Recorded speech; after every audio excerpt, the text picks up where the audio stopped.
Fala galera do YouTube, aqui que foi o galera nesse vídeo. Galera, eu vou mostrar um mod muito louco, galera.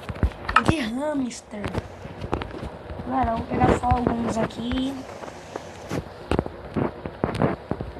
Vou pegar só isso, não mais pouco. Aí galera, eu vou começar mostrando aqui que é o Black. Ele chama Black. Não. Hamster Black Spawner. É ele. Aí tem o Hamster Bro Spawner. E tem o Hamster Dark Bro. Tem o Hamster Dark Bro, Dark Grey. Daqui é o Hamster Grey. Hamster Grey Pink. Galera, é muito louco.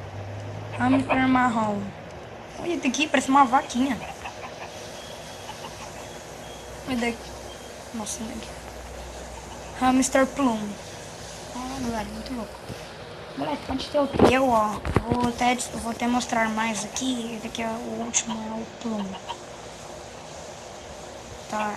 Pera aí, onde que eu tô? Será que eu tô em Alagoinha? Plum. Aí tem mais esses três aqui que eu esqueci de mostrar, ó. Aí tem um show. Nossa, galera, esse daqui é muito bonito. Ó, o show.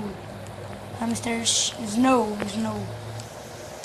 Hamster Tahoe. Nossa, daqui também é legal, mano. Parece ele que é o irmão daquele. Ó, teu irmão, ó teu irmão aí, ó.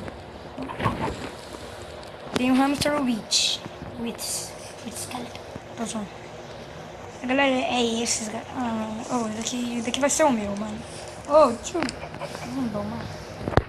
Galera, ainda não sei como domar. Acho que não tem comida de hamster. Acho que é só uma sobrevivência, depois vai ter que ver. Comida de hamster.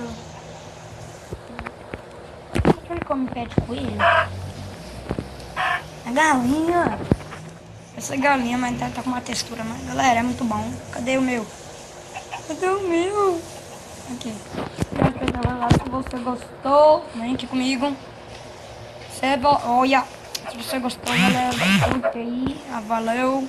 E falou. E fui.